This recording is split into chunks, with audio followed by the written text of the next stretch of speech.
The return of possible American Gi remains as a hopeful sign from North Korea, but Pyongyang continues to produce material needed to produce nuclear weapons. Scott Simon, host, 55 wooden boxes wrapped in blue and white UN flags arrived in South Korea yesterday.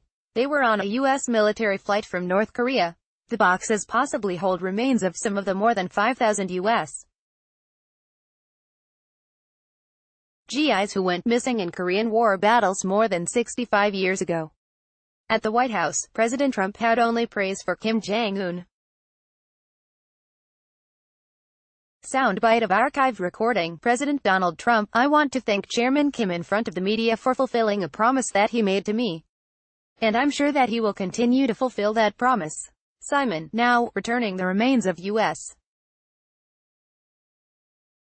troops was indeed a promise Kim made to Trump last month in Singapore. But as NPR's David Wellner reports, doubts remain about the bigger commitments like denuclearizing the Korean peninsula.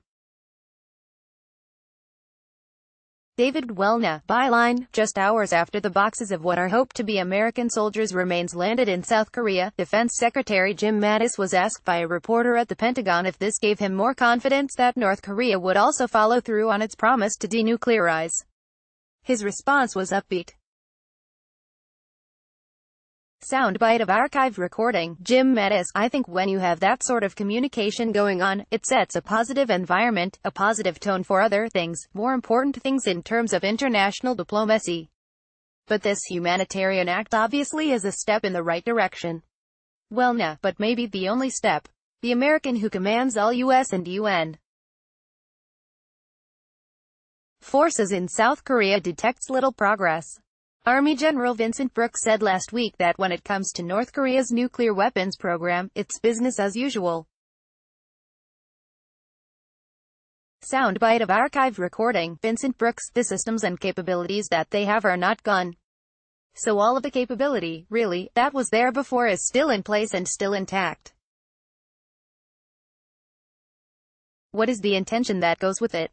Well, nah, that's what the Senate Foreign Relations Committee wanted to know as well when Secretary of State Mike Pompeo appeared before it this week. Bob Menendez, the panel's top Democrat, pointed out that it's been nearly 2 months since the Singapore summit.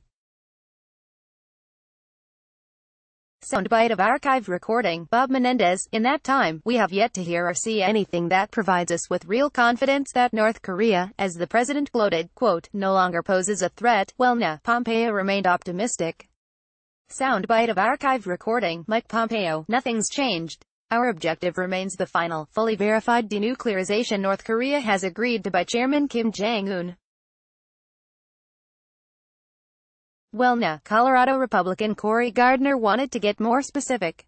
Soundbite of archived recording. Cory Gardner: when will we know if North Korea is moving toward denuclearization? Concrete verifiable steps.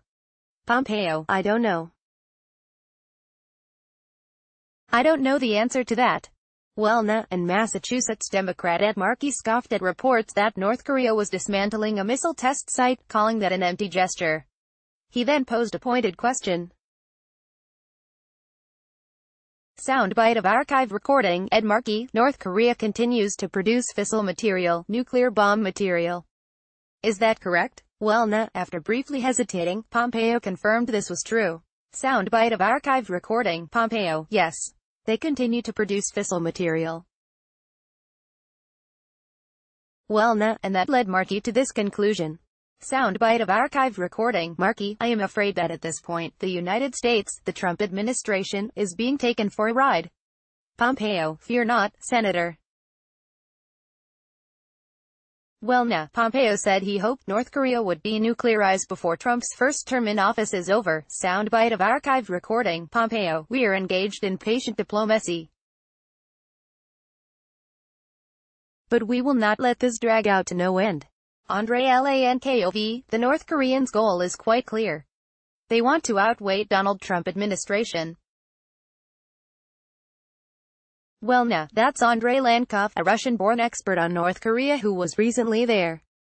Under no circumstances, he says, would North Korea's leaders agree to surrender their nuclear weapons. Lankov, however, they are willing to make concessions.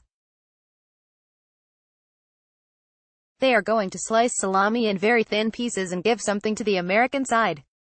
But they want everything to be as thin and small as possible. And they want to give it as infrequently as possible.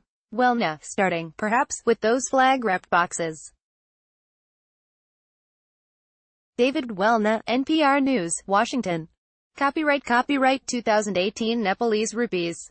All rights reserved. Visit our website Terms of Use and Permissions pages at www.npr.org for further information.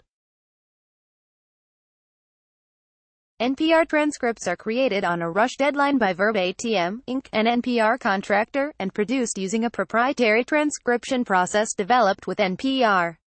This text may not be in its final form and may be updated or revised in the future.